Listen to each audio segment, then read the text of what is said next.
This is the Average Guy Network, and you have found Home Gadget Geek, show number 489, recorded on May 6th, 2021.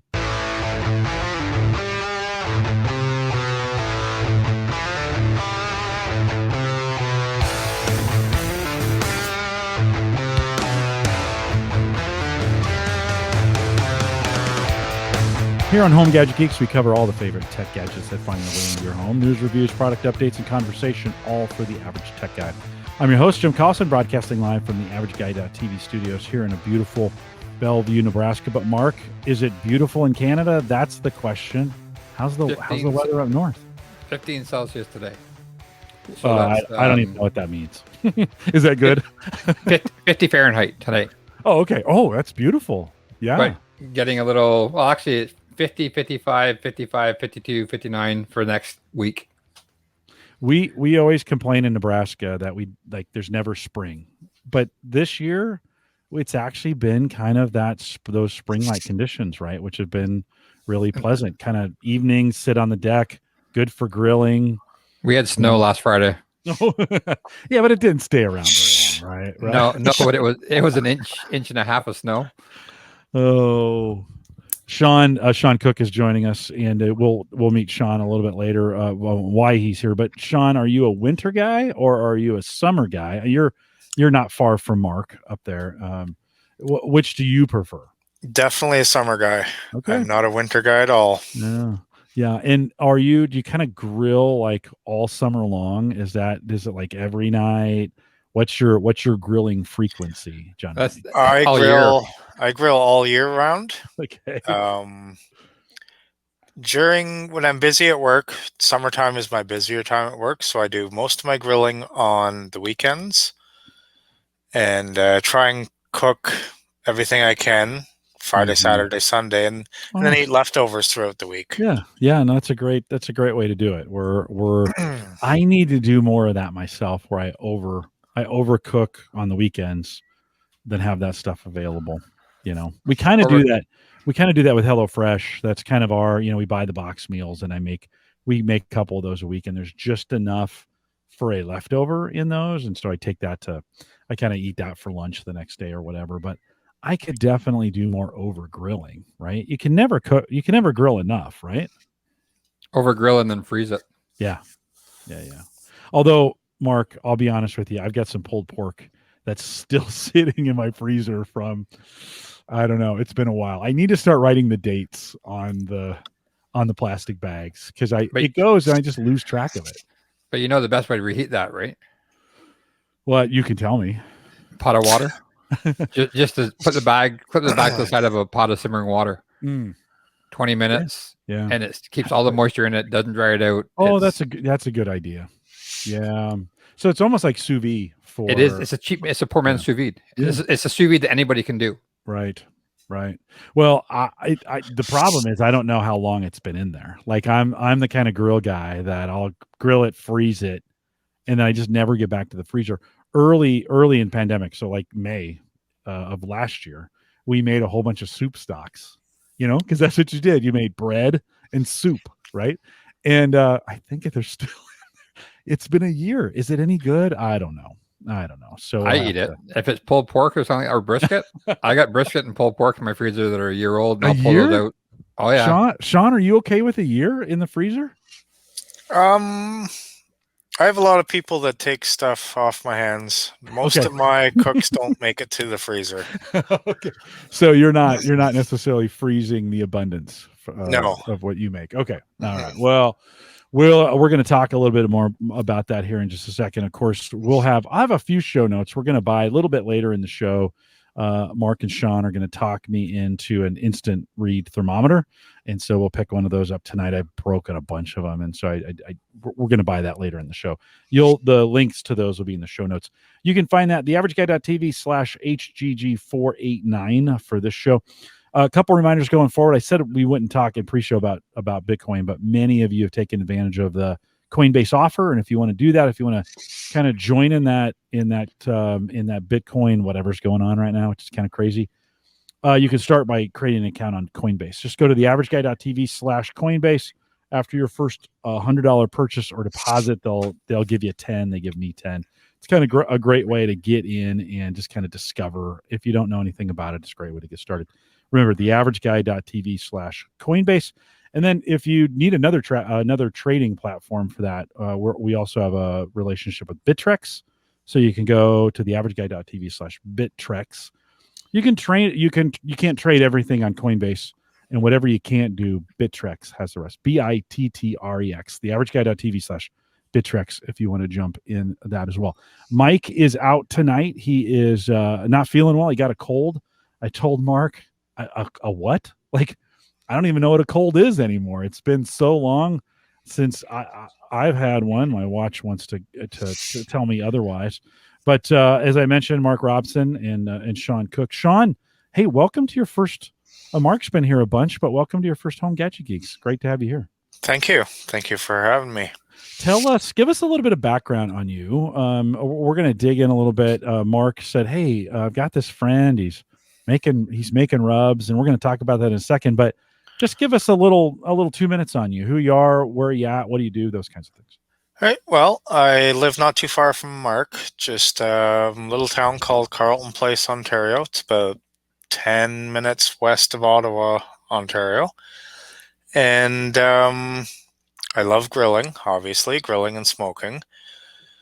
And I had a hard time, especially here, buying stuff that wasn't either overpriced or too salty, especially with rubs and seasoning, stuff like that.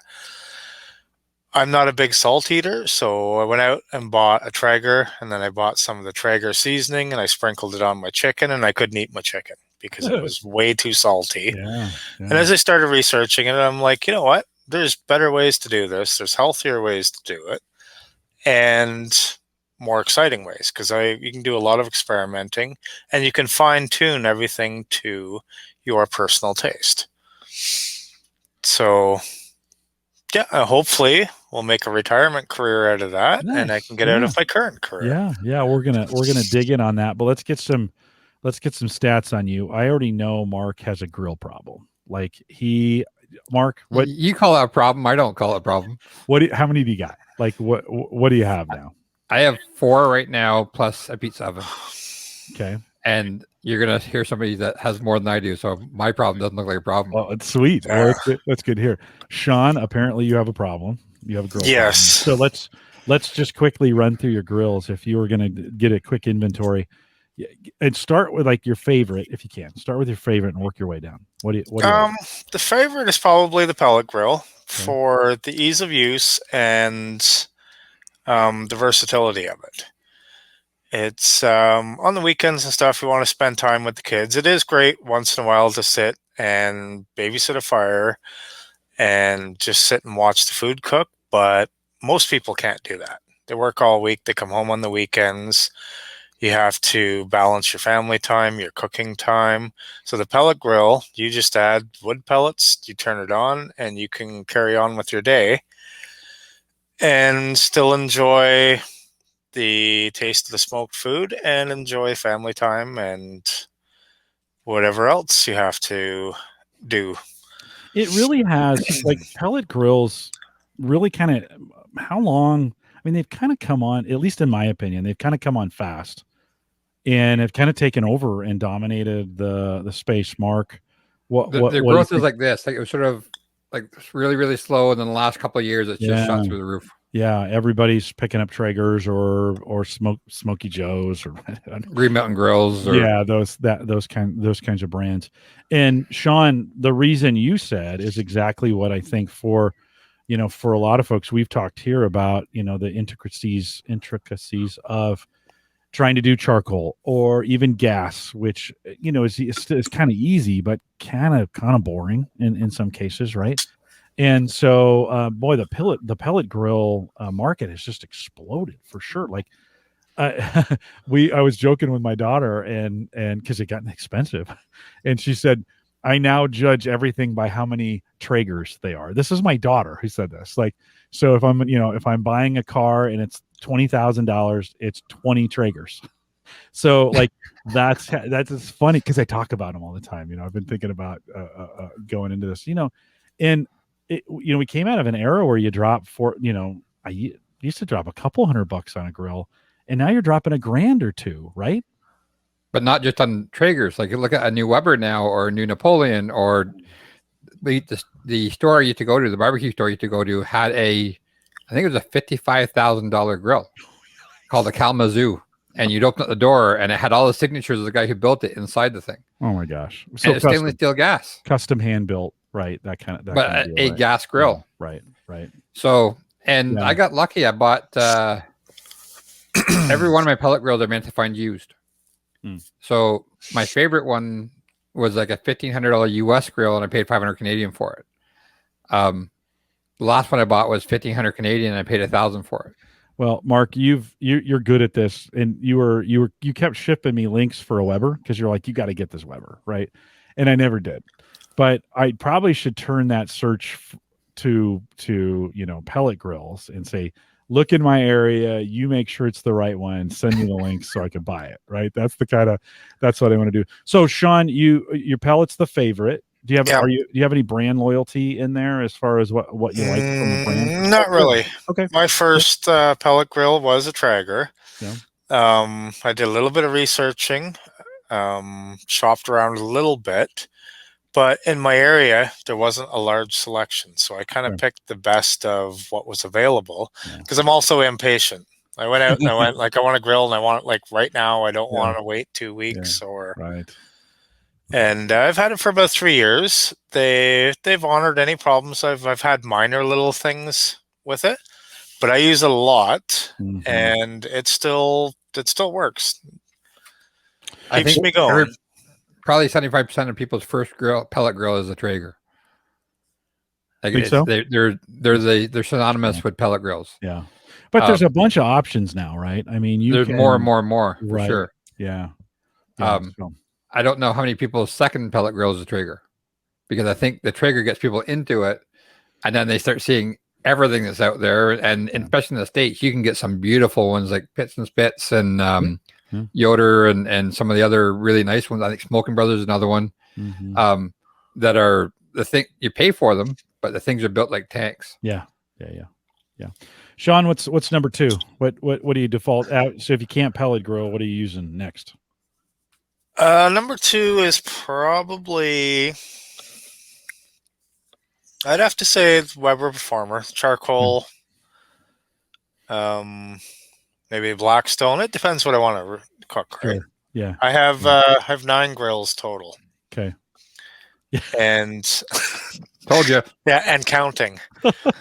It's but do you have a big patio, or like where do you? And then in the winter, do you have to store them? I mean, how's that work? Yeah, I don't use them all winter. Some of them are fairly low temperature cooking, so they don't run well. Like it gets minus 40 up here. So right. Minus 40 Celsius is the same as minus 40 Fahrenheit. Yeah. It's minus cold. Yeah, it's minus cold. Little tiny flames. Yeah. And low and slow doesn't work when it's that cold, right? I mean, not efficiently anyway. You have to choose your grill properly. Right. So if I want to do low and slow, I either have to use a pellet grill with a blanket, I use my Broil King that's got double layers, or I use my egg that is insulated. A Komodo, right? An insulated. Do you have an insulated, Shawn? Do you have an insulated grill?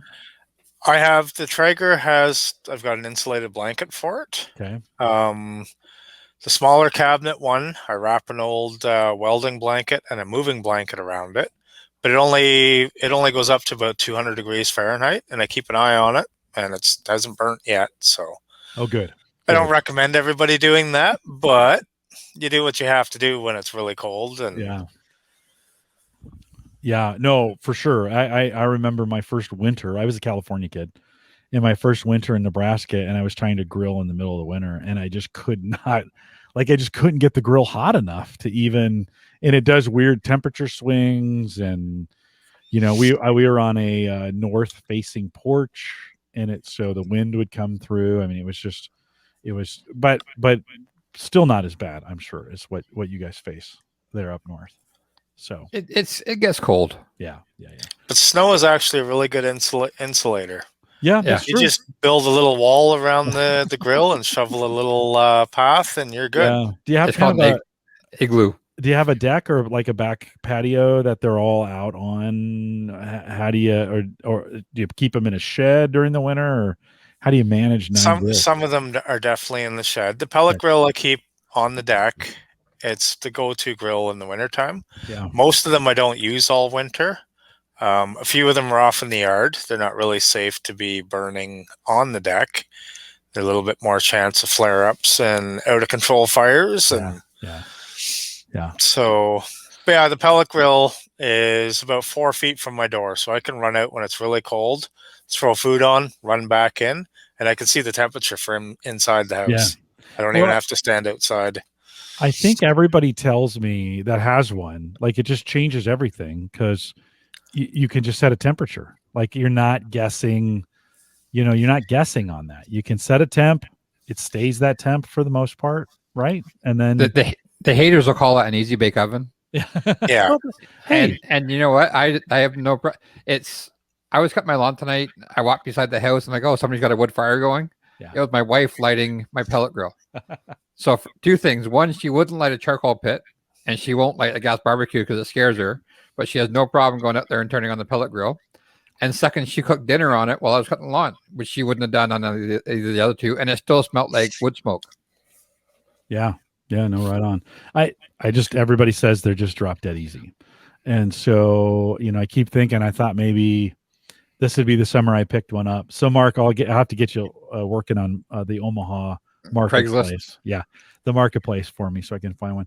Shawn, you mentioned it in the beginning of the show. You spent some time, like, you weren't happy when you started getting into grilling. You were not happy with seasonings and rubs, and of course then everybody just decides like, well, I'm just going to make my own, right? When they do that. So tell me a little bit about, as you started, so you kind of discovered like, oh my God, I can't eat it. It's too salty. So how does one kind of go about kind of starting to make their own kind of rub? It's definitely comes down to personal preference. I'm not a big salt fan.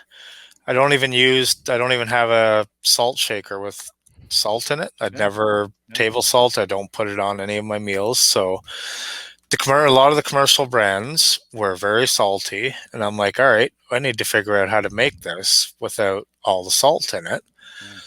And so I start playing around, start watching a lot of barbecue videos and a lot of experimenting. And I still, to this day, do a lot of experimenting. I'm like, oh, I wonder what happens if I add a little bit of this or if I do this. And after quite a few years of experimenting, you get kind of a knack for it. The benefit of making your own rubs is there's no limit to what you can put in it. Sure. I make a lot of rubs where I used freeze-dried, say, raspberries. I'll grind them up. I'll add salt, pepper, raspberries, and I'll put that on wings or chicken or pork. It depends. And it's hard to go to the grocery store and buy something that's, raspberry flavored, that's not artificial or actually bad for you. It's nice to eat things that are good for you. Yeah, it's kind of organic from that standpoint, right? It's, what do they call it? Clean. You're making out of real ingredients, right? Yeah. And if you look at the ingredients on a lot of rubs, just like most foods, you can't even identify half the ingredients in the product. So like, do I really want this? I can't pronounce it, so I'm not sure I want to eat it. And when you start digging and researching and experimenting, you don't really need all that stuff. A lot of it is flavor enhancers. A lot of it is flavor enhancers that cut the production cost down because they're out to make money, right? Sure. They want it to taste good, so they'll throw MSG in it or a little bit of this or a little bit of that. And at the end of the day, they care about what's in their pockets. Right. Does it sell? Right. Who picks it up?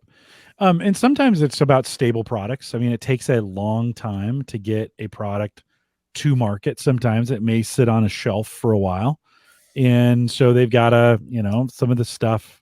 some of the methods you use may not survive as long as it takes to get some of that. And maybe some of it will. So maybe we'll talk about that here in a second. Do you So like that's actually right now, that's actually a really popular market, this idea of clean or organic or Farm to kind of fork. more. Yeah, right. Do you find as you've been putting these together, do you find like that could be a niche that you could get into and kind of drive sales with it?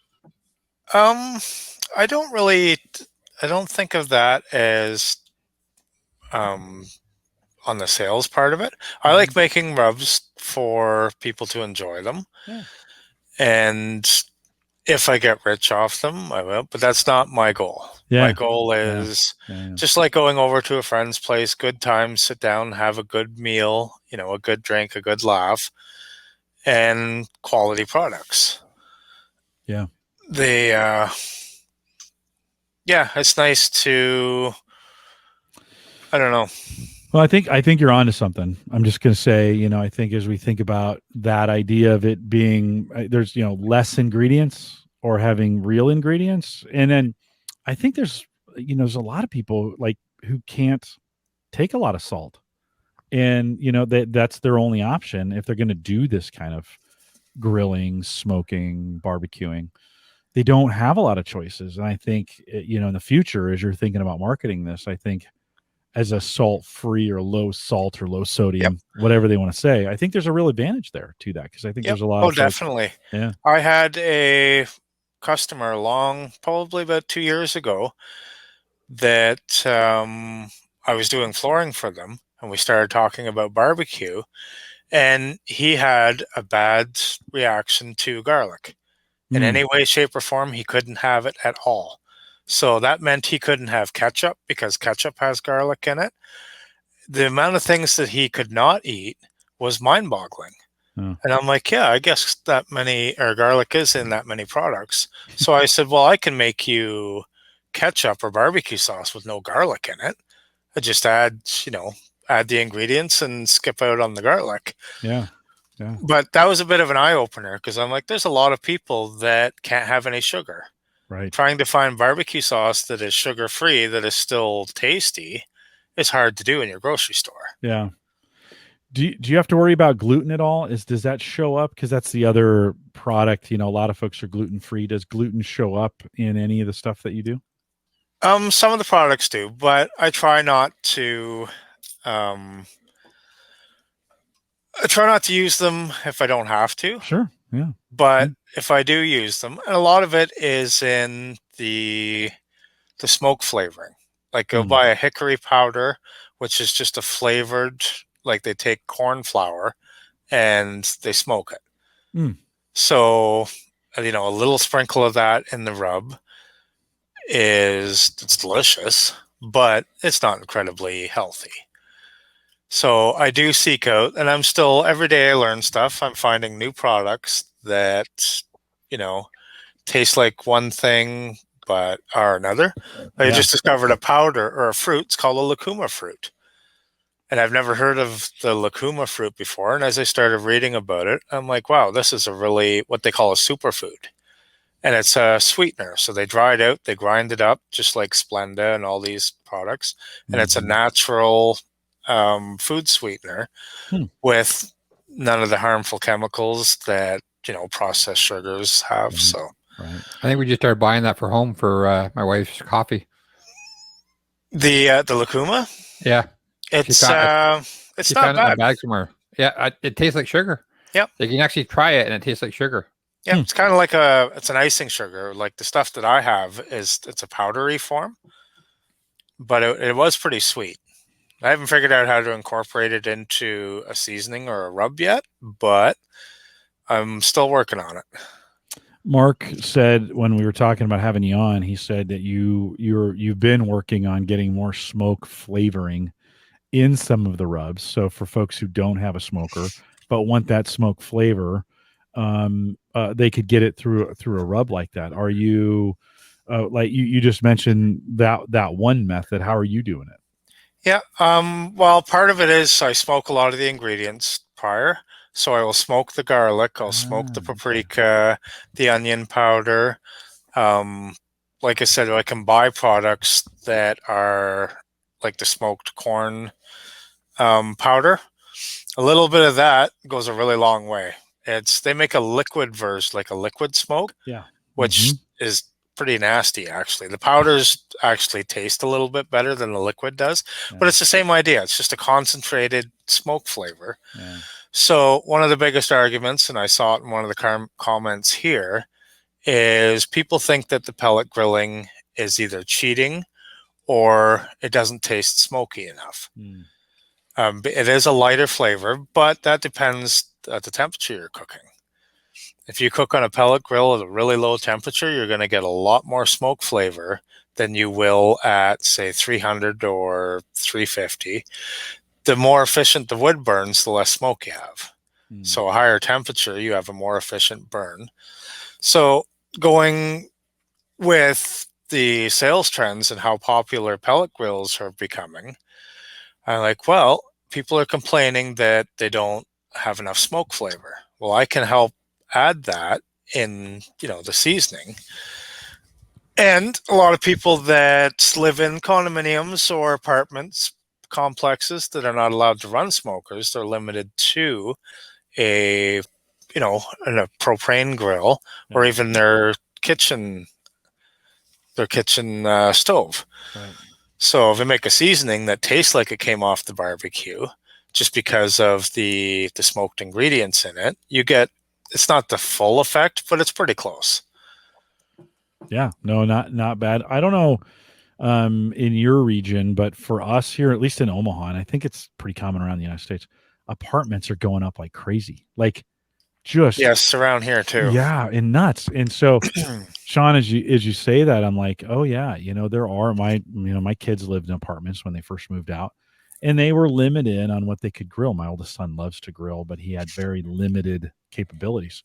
So yeah, Shawn, that's a great idea to kind of think through, like, okay, how do we get a little more flavor in there and get that smoky flavor? Do you just do that on your pellet grill, or when you're smoking these ingredients, you just throw it all in there and smoke it, or do you have a I do. I I have what they call a Bradley smoker.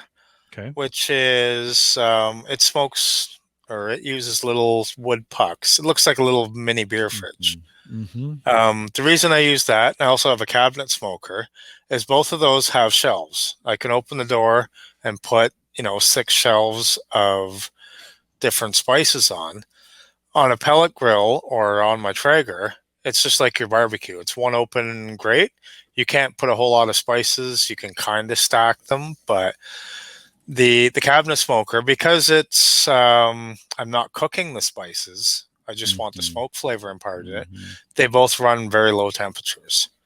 On the Bradley, you can unplug the heating element, so there's just a little hot plate where the wood sits and smolders on, and the temperature stays quite low. So it's almost cold smoking. Yeah, it's pretty much the same as cold smoking. Probably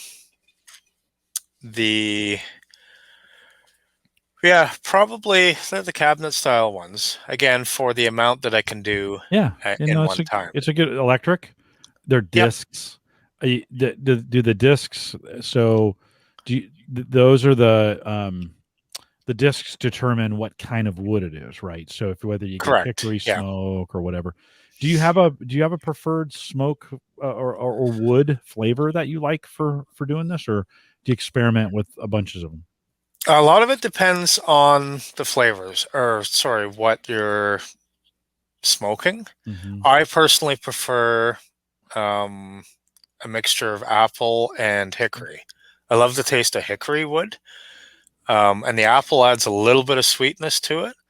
A lot of woods like mesquite are pretty strong, so if you're doing garlic or say paprika, it'll overpower the taste of the paprika. So I do usually probably the lighter the woods. I'll do a few spices or a few things with a heavier smoke, but the average person doesn't want, everybody's taste is a little bit different. Yeah. But some of the stronger woods are a little bit too much. Some people who aren't used to smoked foods will bite into something and it'll be really bitter or sour or So you have to get them addicted first. Do something where it's just a hint of smoke.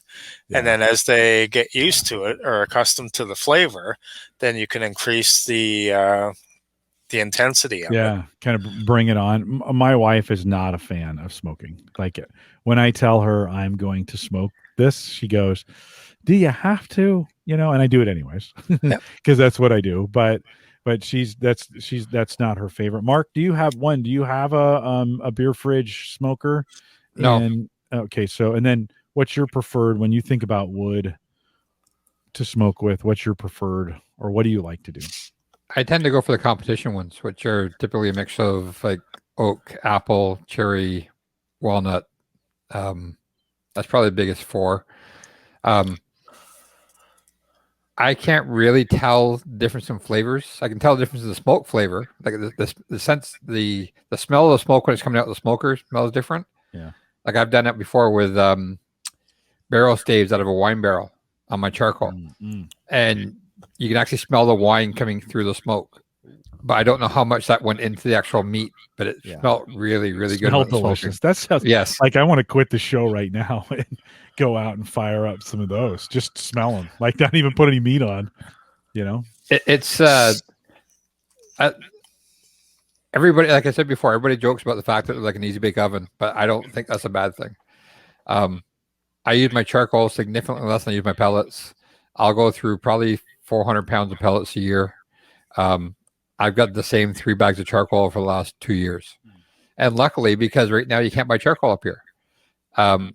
Charcoal is there's actually Facebook groups trying to help people find charcoal in Ottawa, because it's like, okay, we got a skid. Okay, it's gone.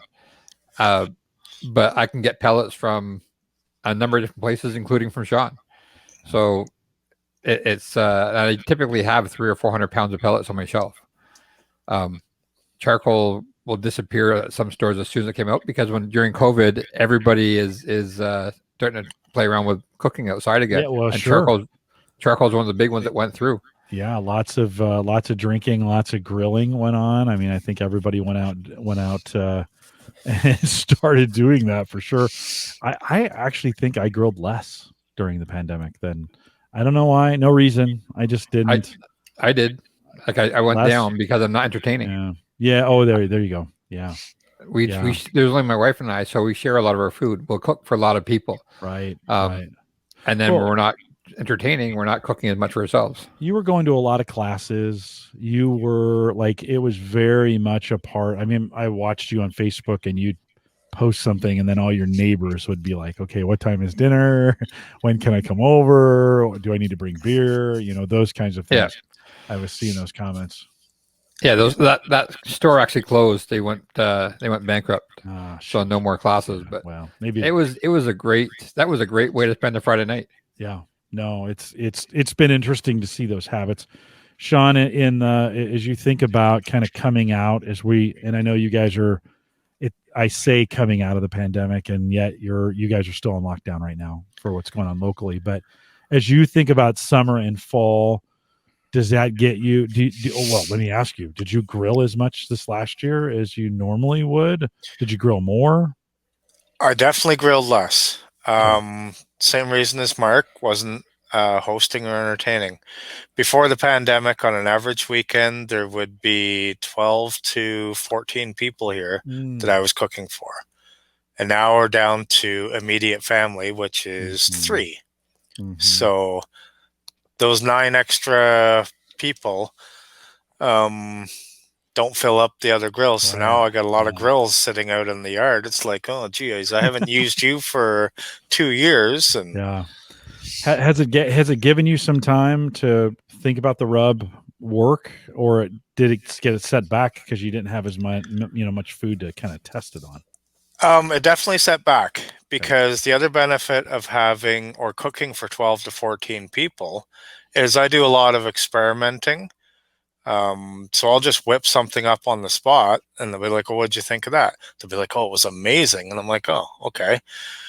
couple of years ago, I never used to track what I did. I would just make something and it would be good. And they're like, well, make that again. And I'm like, I don't know what I did. And so friends and family and my wife were hounding me. You got to start writing this down. You got to start writing this down.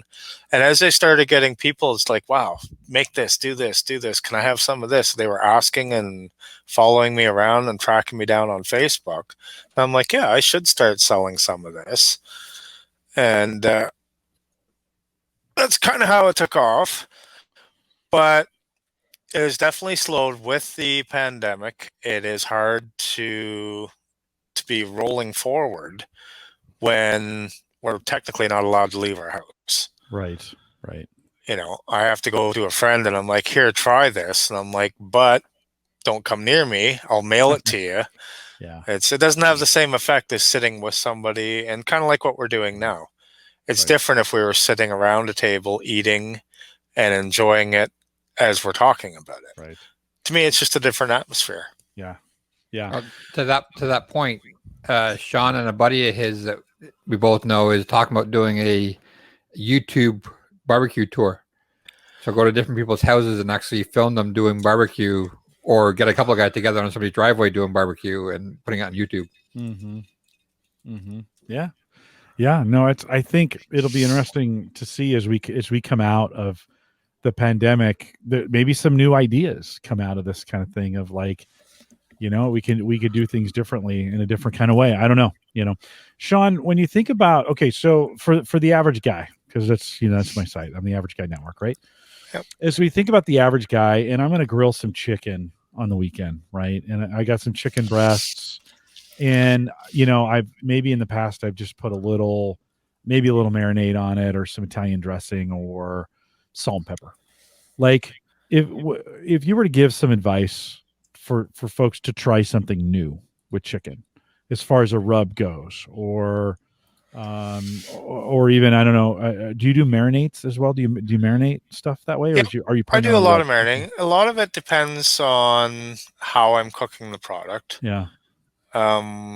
Smoking, being low and slow, if you put, say, your chicken on the barbecue and put it on really low and came back 5 hours later, it wouldn't be very tasty. It dries out. So there's a lot of preparation involved in cooking stuff at lower temperature and retaining moisture and the flavor in it.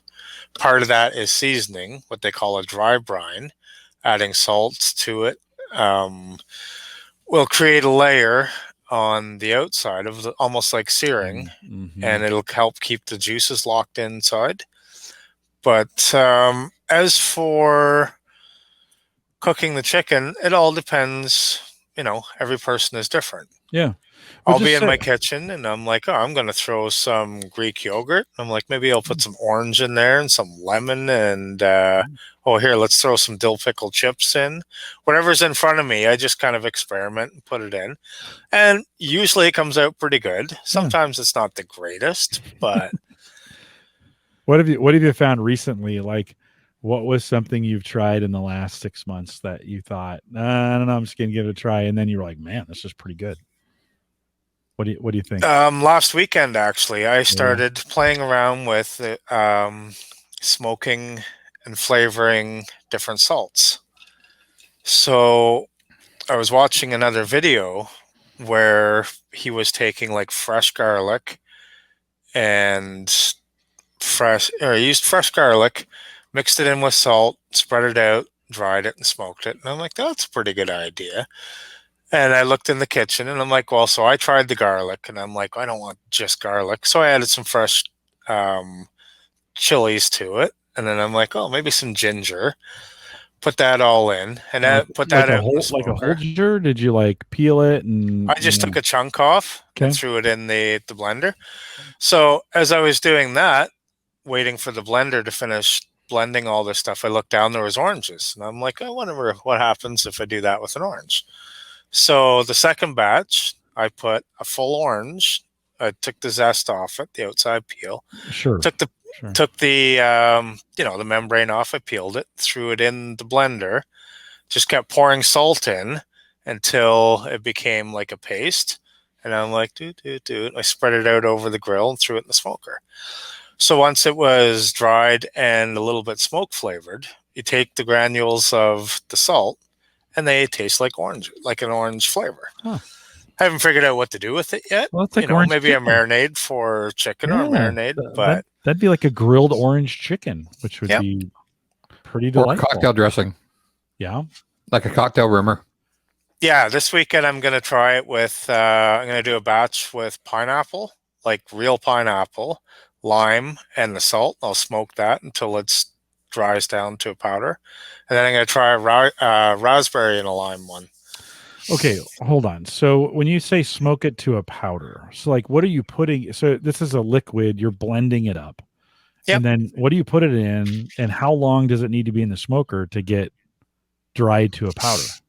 I spread it out on parchment paper. All right. Okay. And the smoker technically is the same as a food dehydrator. It's just a low heat. Right. And so the salt, the garlic one took about 2.5 hours. And I think the orange one was about 4 hours. And the temperature was around 225 degrees. But so you're basically dehydrating a paste. Yeah. And like, so with the garlic, you're grinding that garlic up into the paste, right? You're using a food processor to grind that in. Okay. Yeah. Yep. I put the garlic, like I peeled the garlic and Yep. just put the whole cloves into the blender. Throw it in there, blend it up. Yep. Now with that batch, I added a little bit of vinegar to it and a little bit of water to add a bit of moisture to it. And then I used the salt to take the moisture out of it again. Right. But you're saying 2 to 4 hours generally for doing that. Yeah. For that kind of that. So then you get this dry paste, basically, right? Takes all the water out. Yep. And then what? What do I do with that paste? Do I just slap it right on the chicken? No, the paste will be dried out, almost like a chocolate chip cookie. Okay. So you just take I fold the parchment paper in half and you just squish it, break it back up into the granules. You could put it into a spice grinder or even a food processor, turn it back into the powder. But if you wanted to do a paste, you could do the similar thing. You could add your garlic, a little bit of olive oil, fresh chives and stuff like that. Put it in your blender, turn it on, and just slowly keep adding the oil until everything chops up and blends. And then you could just smear that on any of your food, your chicken, and go right to the smoker from there. Yep. If you use a little bit of acid, that would be another marinade too. Like if you put some lemon juice into it or something with it, then you're getting into another acid. So when you're marinating it, it's actually cooking it a little bit. Shawn, you said like, let's say an orange, I'm going to use the orange as acid. You're taking the rind off and you're grinding up the pulp part of the orange, right? Yep. Okay. Yeah, and the rind. And the rind as well? Yes, because there's a lot of flavor in the rind. Yeah. Right. So the orange itself, once you add, the salt and the amount of moisture in it, orange isn't a very strong flavor on its own. Right. So the rind definitely helps kick in the flavor of it. Yeah. Oh man. you got my head turning on this now. I'm like, Sarah is really good at like oil-based marinades. So, making whenever we do a steak or a chicken, she'll do an oil base. We'll put it in whatever that is. She, Worcestershire and all kinds of good stuff goes in there, right? They're delicious. But I never thought of drying those out to make dry rubs out of them. Yeah, well, that's kind of the direction that I'm going. Yeah. For the people that are marinating, I'm taking the marinade and I'm just powdering it. Yeah. Like you can buy powdered peanut butter, you can buy powdered Worcester sauce. Yeah. You can buy powdered honey. And it all tastes. Yeah. So my theory and my goal here is for somebody who comes home from work, doesn't have time to go out and buy fresh garlic and fresh this and the oil, blend it all together and smear it on. They want something they can just reach over, sprinkle it on, and get the same flavor out of it. Yeah. So it's pretty exciting, and it is interesting, and it's fun experimenting with the different flavors. Yeah, I bet. Have you ever made one and you're like, oh, this is awful? Have you Not ever yet. done that? Okay. I think about it all the time, though. I make a lot with really hot peppers, and as I'm making it, I'm like, this is going to hurt. I'm like, why am I putting myself through this torture? I want to. I all of a sudden want to get this. Every show we do this now. Like, I want to go. I want to go get some meat out of the freezer and start grilling and smoking some stuff. So what as you think about the future? You're trying out a whole bunch of these different things. Do you think are you going to land on a few of these things and try and make a entrepreneurial run at this? Oh, definitely. I want to definitely want to start with just like the rubs and the seasonings, and then slowly expand.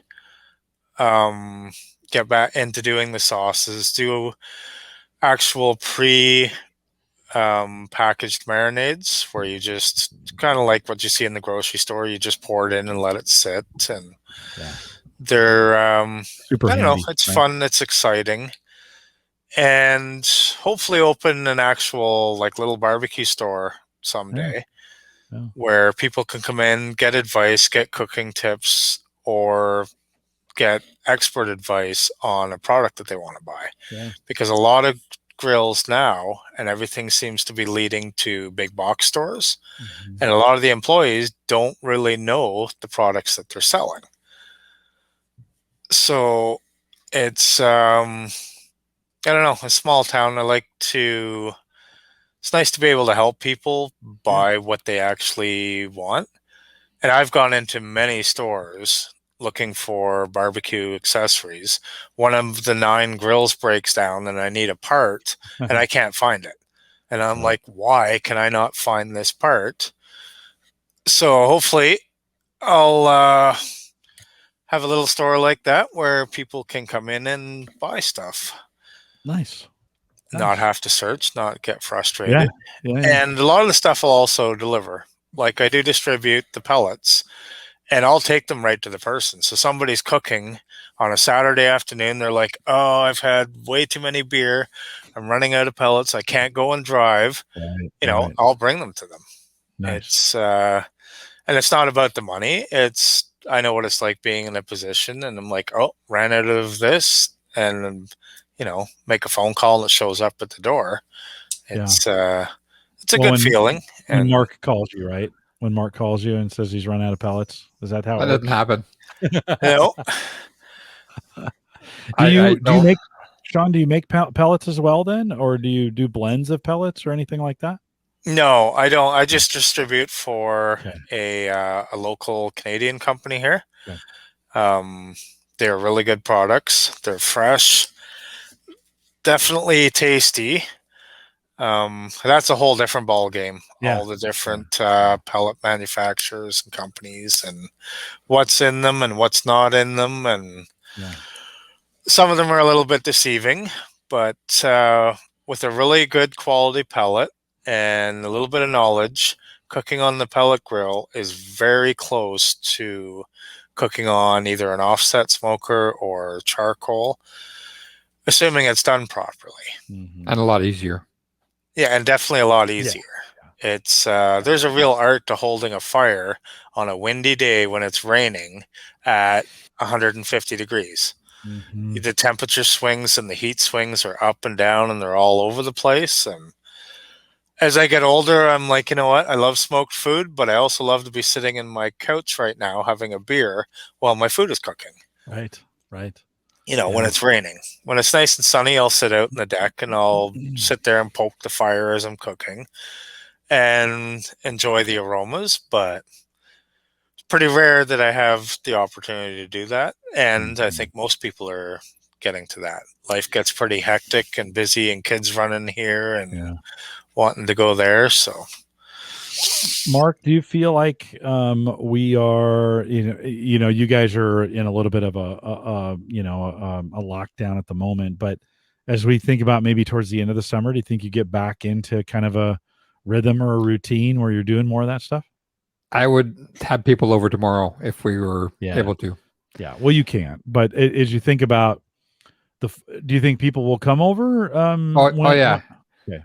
Before this last lockdown, so late last year, I guess it was, or actually, late last year, we would have friends over and we just did the social distancing thing. We would spend the 6 or 8 feet apart, and we'd have dinner or we'd bring out the cooked food. And actually, I think Easter was just before the last lockdown, and we did a separated dinner where we brought over some plates. They had some plates, and we ate together, but we ate 15 feet apart. Yeah. But no, I enjoy cooking for people more than I enjoy cooking for myself.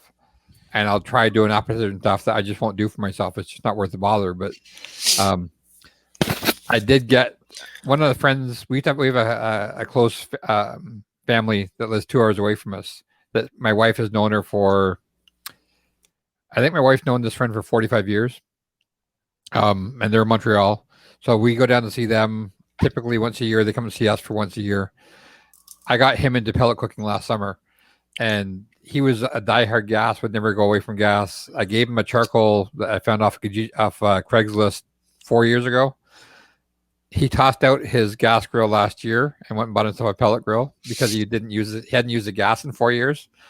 And every weekend almost now I'm getting something else. I tried this, I tried that, I tried it. And he is just having a blast with it. Yeah, no, I know. I'm a gas guy. I use the tube for smoking. So the magic tube, is that what it's called? Smoking tube. Amazing tube. Amazing. Amazing tube. The amazing tube.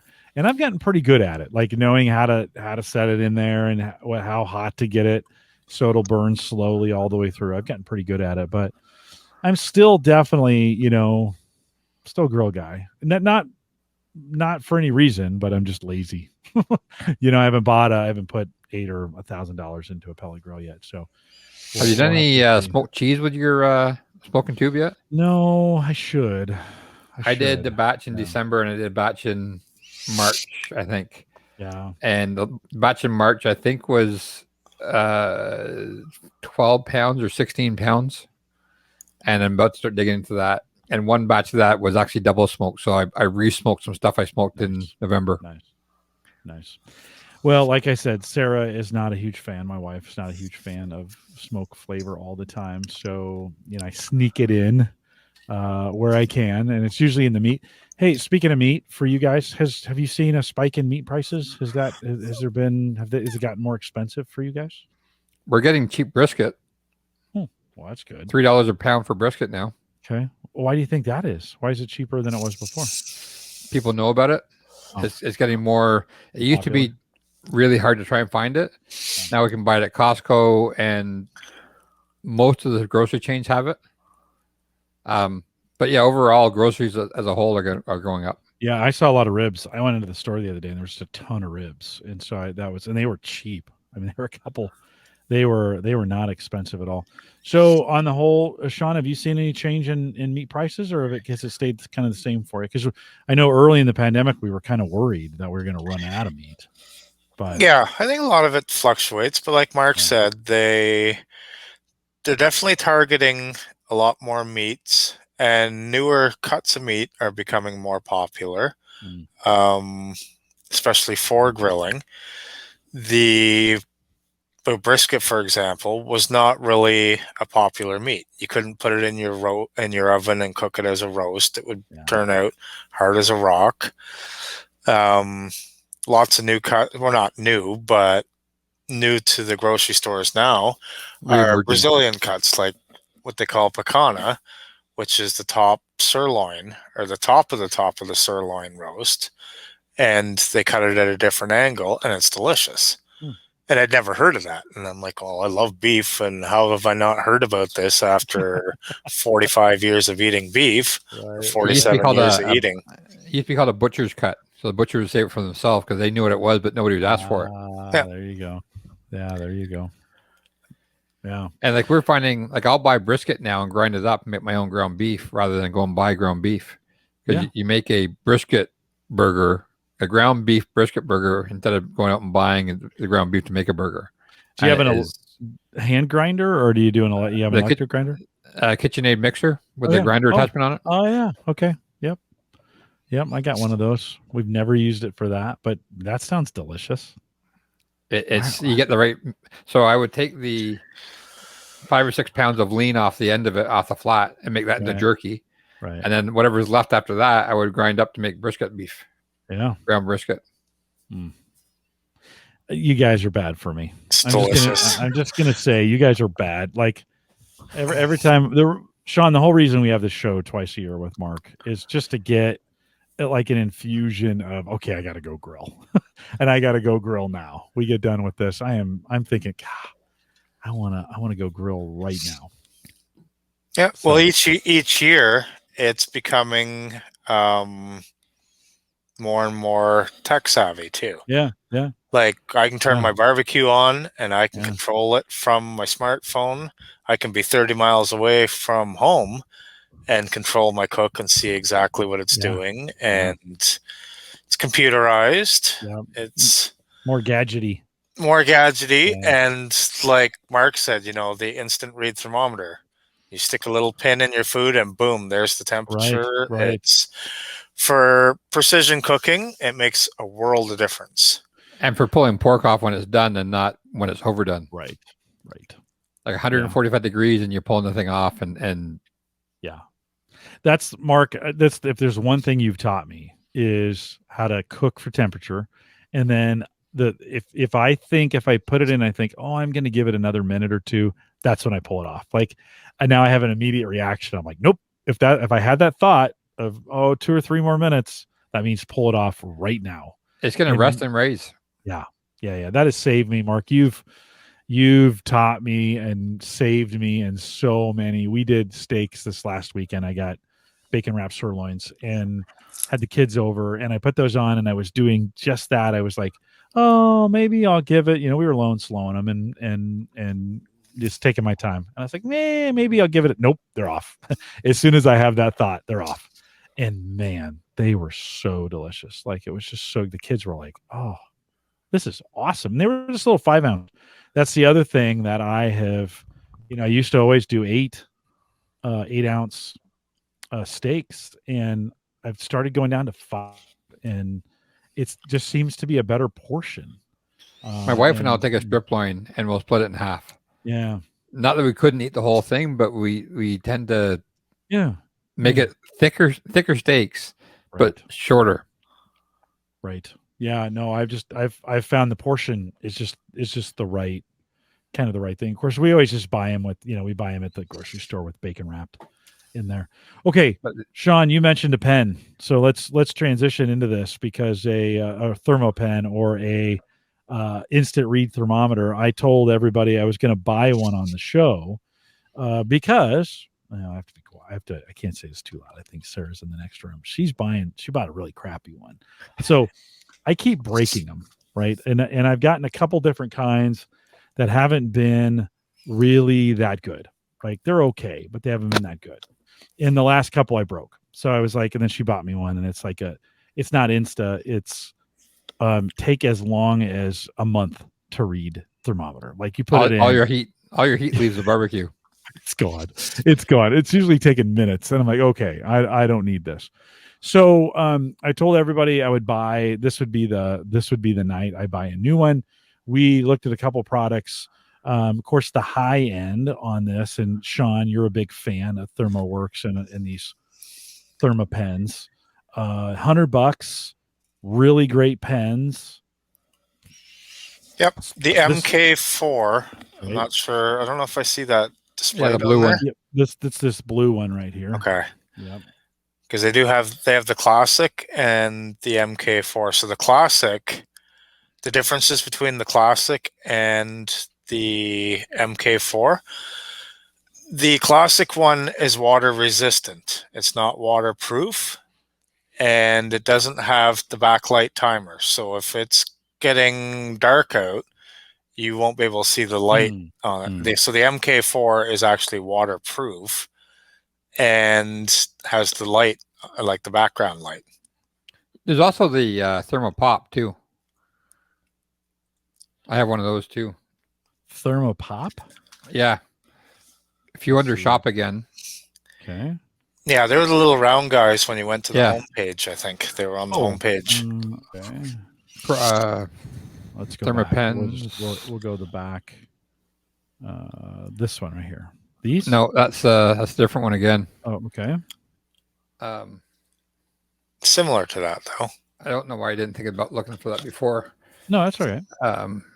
ThermoWorks Pop, unless they don't make them anymor. What does it do? Thermo Pop. It's the same thing, but it's an all-in-one unit. It's called the Thermo Pop. It's $35. It's under sale. If you go under sale, sale. See more. Okay. What happened? Didn't work. Or just go to search and do a search for Thermo Pop. All right. Oh, here we are. Maybe down here. No, that's the dash. Should be down there. Dash mini. Dot. Zipper pull. This is crazy how many they have. Remote. Okay. First of all, so if you're listening to the audio, I know this is not terribly compelling, but if you're on the video, oh my God, there's a ton. There is just a ton of thermometer products that they have.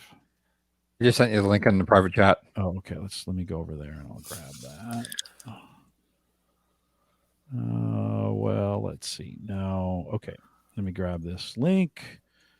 Copy it because StreamYard won't allow that. So we'll put it in there. Okay. So I know it. No. Okay. It didn't work, Mark. It's okay.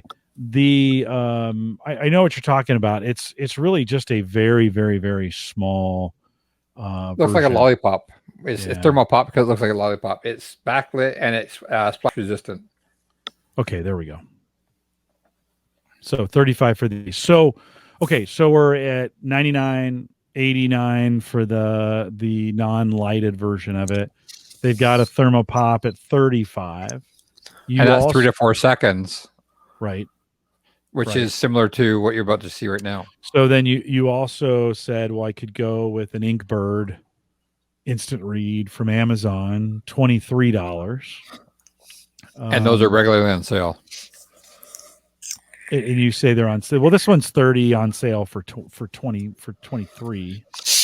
So knowing I'm a weekend warrior, Shawn, I'll ask you first. Knowing I'm a weekend warrior, I don't grill. I mean, I grill some, maybe once in the summer, maybe one weekend or once a week on the weekend, maybe one time. So, so once a week, maybe that's a good average. But I can sit for 5 seconds to read the temperature. It doesn't have to be instant. Thinking about what we see here, or what do you like? What would you recommend, Shawn, at this point that I jump into? The Inkbirds definitely are good products. They have the backlight. For the price, they work really well, and they're chargeable. The ThermoPen, it takes the little round cell batteries, corn cells. The corn cells. Now they last quite a while, but it is much more convenient to just be able to plug it in, just like your cell phone, and unplug it. And I think I have 3 of the Inkbird ones, and I've given quite a few friends the same products. And as far as I know, everybody who's tried them has loved them. Mark, do I wait for a sale, or at $23? Is that gonna? You buy one now and you buy one when it goes on sale. Oh, there we go. That's a good. We'll throw that in the cart because those are great. Like I gave them to my dad for Christmas. We went to the cottage last year with him, and I brought my Inkbird thermometer with me. So we're doing grilling every night. And I was doing pork chops and I was doing steaks and we're doing sausage and we're doing everything that came off of that thing. When you're cooking for other people, especially, you want to make sure that you're making sure it's cooked well enough. Yeah. And I use that thing every night. And at the end of it, he looked at me and he goes, "How much are those things?" And then they came on sale a week later. So I picked one up for him. I've given probably a thermometer to 3 or 4 different friends for the same reason that you know use one. Mm-hmm. It's you cook chicken to 165. You don't cook it to 190. You cook pork to 145. You cook your sausage to 165. Like you're cooking everything to the temperature where it's just done, not where it's shoe leather. Right. Yeah. Well, it's on its way. It'll be here Saturday. So that'll help get me through. I like your idea of I should probably have 2. So watch and see, and then at some point maybe pick up a second one. I think I have 4 or 5. I like the orange color too because it's harder to lose. Yeah, exactly. I've had gray and black, and man, those things just blend into all the other. And USB-C charging. Yep. So it charges by the USB-C. The battery lasts for a while. It's backlit. It's waterproof. It's fairly quick response. All right. Yeah. Within 3 seconds, I think. Yeah. 3 to 5 seconds. That's good enough. Put it in. That's usually kind of put it in, let it. And I actually kind of move it around, depending on how thick the meat is. I'll move it into a few spots just to kind of see, okay, is everything, do I have some even temperatures across the meat or whatever. So as we're getting close to the end here, do you want to see some Canadian Spokesman food that Shawn's rubbed? Yeah. Bring it so up. This was we went and got some. Actually, I got to pop it up first. Yeah, share your screen with me. We went to Costco and got some portobello mushrooms, and Shawn had just given me some beef rub.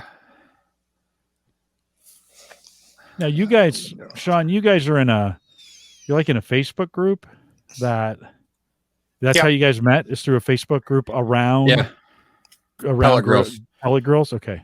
Canadian pellet grill owners.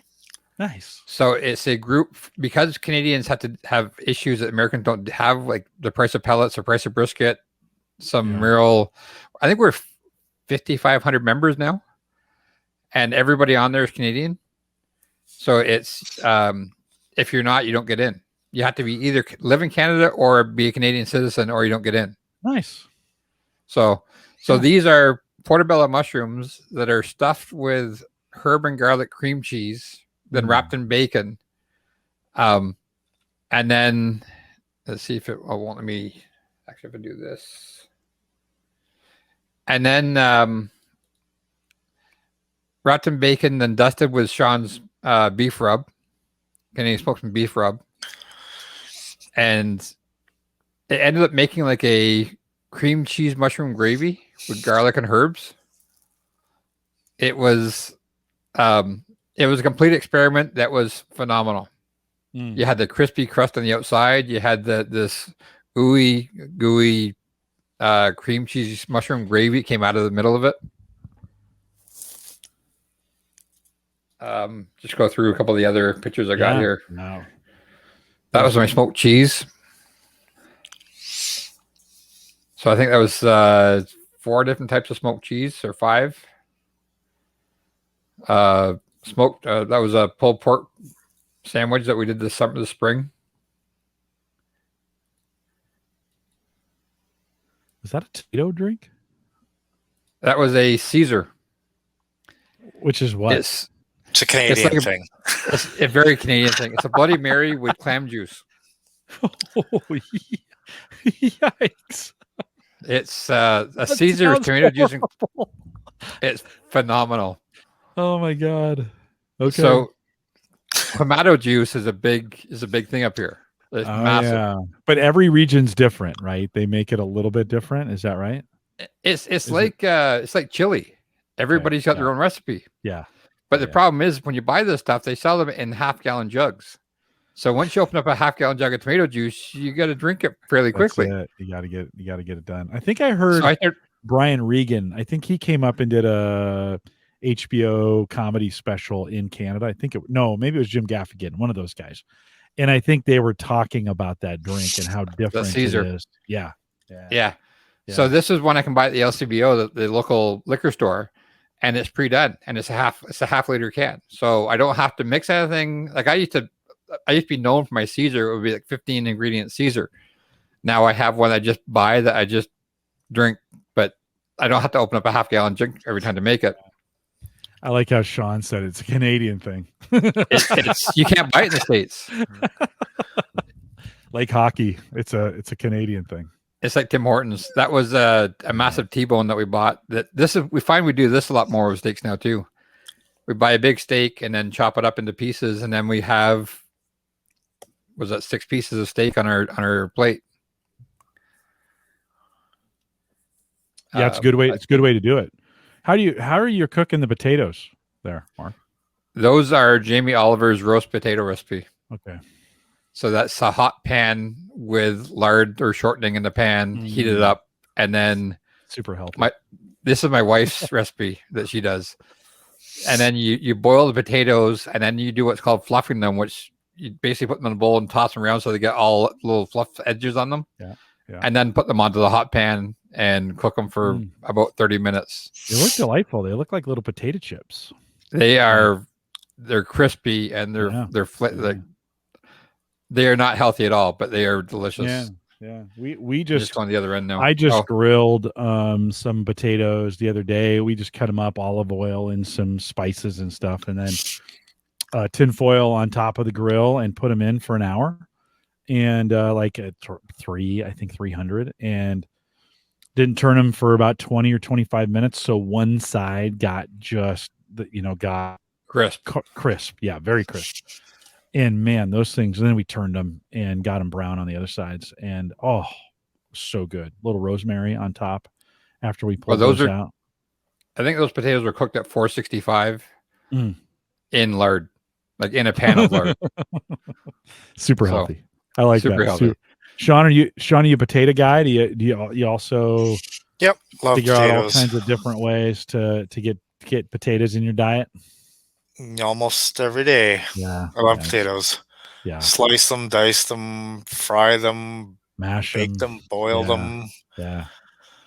We've gotten because we use a lot of HelloFresh. They do a lot of mashed potatoes, and we've gotten pretty good at getting that exactly the way we like it, which is nice and creamy, and the different, they send stuff, but we're always adding like, that's not going to be enough. We started adding smoked cheese to our mashed potatoes. Yeah, that was, you get the creamy and the smokiness, and my wife did it the first time. She's like, wow.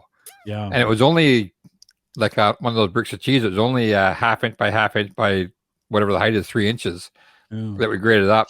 But that's that little bit of smokiness into the mashed potatoes was phenomenal. Can you smoke a whole potato, Shawn? Have you just thrown the whole thing in the smoker and just let it sit for? Yep, I've smoked just about everything. Hours? Yeah, I imagine that's a 4 or 5 hour cook on smoke of a potato, maybe. Yeah, a lot of times, depending on what meat I'm making with it, I'll poke a couple holes in the potato, throw it in the microwave for about 4 minutes, just to soften it up a little bit, and then throw it on the smoker. And it still takes about an hour to go, but yeah, a lot of times I'll just slice it up, add it into like a tin foil pouch with butter and olive oil and onions, and it's good. That potatoes are good every way. Yeah, there's no bad way to eat a potato, unless it's undercooked. Yeah. that's the one. We did potatoes one time, and I just didn't give them enough time, and we were just all sad. Everybody was like, "Oh, I really was looking forward to kind of potatoes." I even like throwing a little.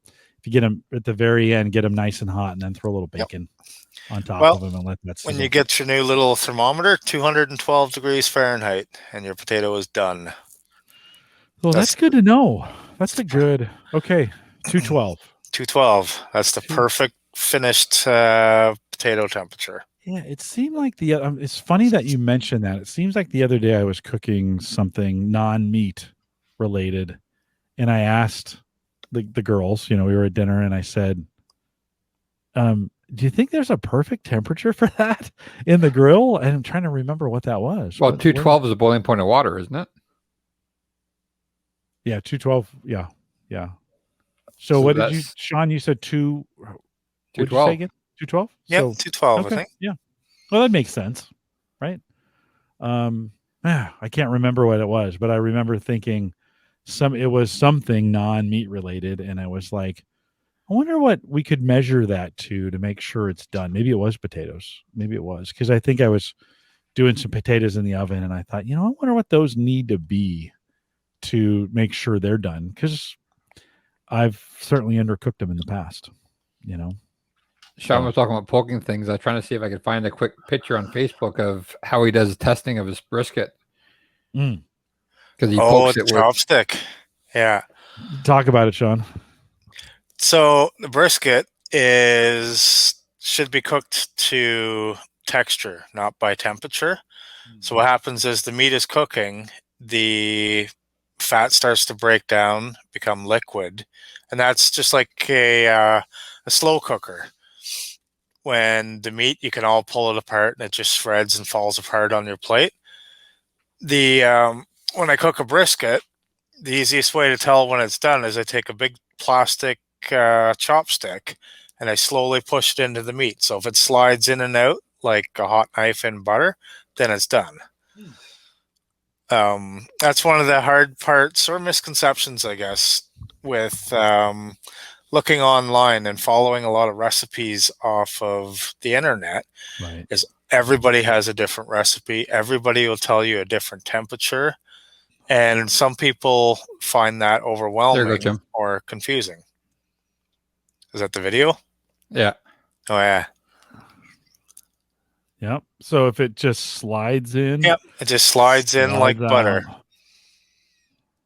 It's mouth-watering. So when you slice that and pick it up, you can just pull it apart in your hand and it melts in your mouth. So we just did a family reunion down in Texas, and brother-in-law made brisket, sister-in-law made ribs, and I was all about the brisket, but the ribs just got destroyed. Like everybody, she had a tray. I think they were both on Traegers, or maybe it was. Is there a Mountain? No, Green Mountain. Green Mountain Grill. Green Mountain Grill. That's what Mike has. It's just what would be a Walmart smoker though? What would you get? Like Camp Chef or Pit Boss. Pit Boss. It was a Pit Boss. That's what it was. Nothing wrong with them. It's.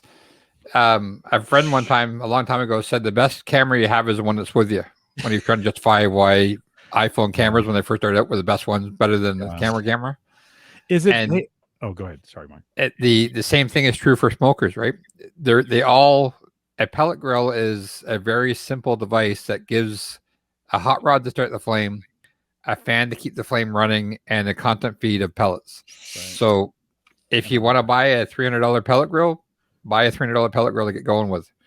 And then if you find you like it, then go out and buy yourself a Yoder or a Piston Pits or a Smoking Brothers or... Shawn, would you go bigger if you were buying a pellet grill for the first time? Would you go size? Get the biggest one you can. Whatever size you think you need like double that. So yes. Yes. There's two of us in the house, and we have a 700 square inch pellet grill, and we have a 500 square inch pellet grill. Bigger than your bathroom. Yeah. But no, it's always because you can always cook on half the grill, right? Yeah, you can't. Right. It's harder to cut the amount of food down in half, right. or if you need 2 or 3 grills. But usually, whatever you can, whatever's in your budget. But you definitely have to base it on needs, because you might not need all of the bells and whistles. You might not need the Wi-Fi controller with it. If you're at home and you're always cooking and you don't need to leave, or you can get up off your couch, you can save yourself $400 by buying a base model. And Green Mountain Grill does a really good job of that. They have the bare bones steel one without Wi-Fi, all the way up to the top of line stainless steel with Wi-Fi reporting and pellet hopper level, and so you have a whole range of stuff. Mm-hmm. Yeah, you could get really gadgety with it, right? And but they've kept they still have the non-windowed black metal bare bones entry level pellet grill, right? The only way I can justify it is to compare it to the price of a car. Well, hey, a Tesla's 50. This is just 1,000. So, like, It's 1/50th of a Tesla. that's what Sammy would say. My daughter, it's just a 50th. It's 50 Traegers, is what she'd say. Well, okay, you guys. Every time I do this, I came back from Texas ready to buy a pellet grill. And then I was like, no, I don't need one. I just don't. Well, but that tells you right there that if Texans are using pellet grills. Oh yeah, no. My next grill's pellet for sure, Mark. And just mean like that's those are the barbecuers. Those are the guys that know true barbecue, not grilling, but like barbecue. And when you go to a family reunion and they're using pellet grills, that means that pellet grills have caught on. Yeah, no, it's the way to go. It's the way. And Shawn said it was his favorite. So how can I not go that direction? Start looking in the marketplace for the Omaha area. You definitely won't regret it. No, I know I won't. So I've bought a few things this summer already that were a little expensive, and I'm getting ready to buy a treadmill for us. We finally decided, like, okay, we better get some exercise equipment in the house. So that's coming up as well. Well, what you need to convince Wieger that he needs a better pellet grill so that you can get his old one. Yeah, maybe he'll give it to me. Maybe just give it to me. That'd be pretty great. Mark, Shawn, thanks for coming on. Shawn, thanks for taking a chance on us and just showing up like last minute. Mark said, I know this guy, and I said, yeah, let's have him on. And thanks for taking a chance. It's not easy just to pop into a podcast. And, nope, first time doing a pod. I had to borrow the headset from Mark in order to do this. I'm using my 6-year-old daughter's laptop. So no, you did great. You sound great. Great content. This is what we do twice a year. You just jump in and do some kind of grilling show twice a year. And it's kind of become a mainstay here on Home Gadget Geeks. And this is Shawn, 5th or 6th year. I think it's the 5th. Yeah. I think we've been doing them a while now, and they kind of go through evolutions, but it was great to have you on. We'll have to, as you get ready to launch at some point, whenever that is, and you're gonna sell the products, however you're gonna do that, whenever it is, just reach back out and let us know, and we'll have to have you on. So, folks, definitely that would be awesome. Yeah, no, it'd be super good. So good. Well, you guys hang tight for me 1 second. A couple reminders on the way out. One, big thanks to our Patreon subscribers. So if you're one of those and you know who you are, thanks for what you do. I think are we early in the month? We are early in the month. And that's usually when those sponsorships come in. So thanks for doing that. If you want to join us in the Discord group, and there's some great conversation going on over there. There's been some really good hardware conversations as of late. And so if you want to jump into Discord, go to theaverageguy.tv/Discord. If you want to leave us a message, we'd love a message from you, something around grilling, pellet grills, whatever, even just you got something funny.